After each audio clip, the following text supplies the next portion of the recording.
So one thing that you learn in comedy is to break down tape.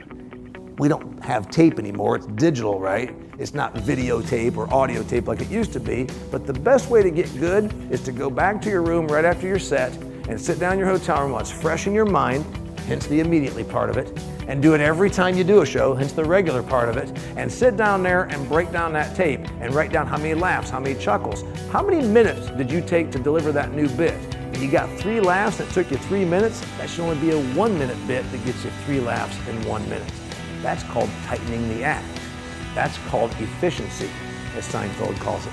That's called compressing, as Damian Mason calls it. Here's where it applies to you. Do you ever just immediately after a customer transaction look critically at how you did your job? There's another element to being critical and breaking down tape, as I call it, that you can learn from.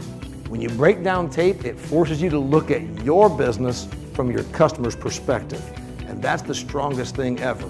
When you view yourself from your customer's perspective, now you understand what you look like.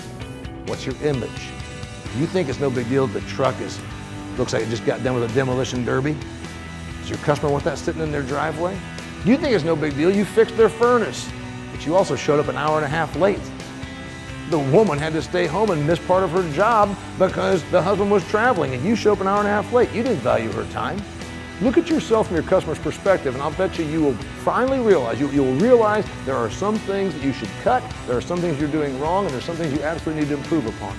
That's the beauty of breaking down tape.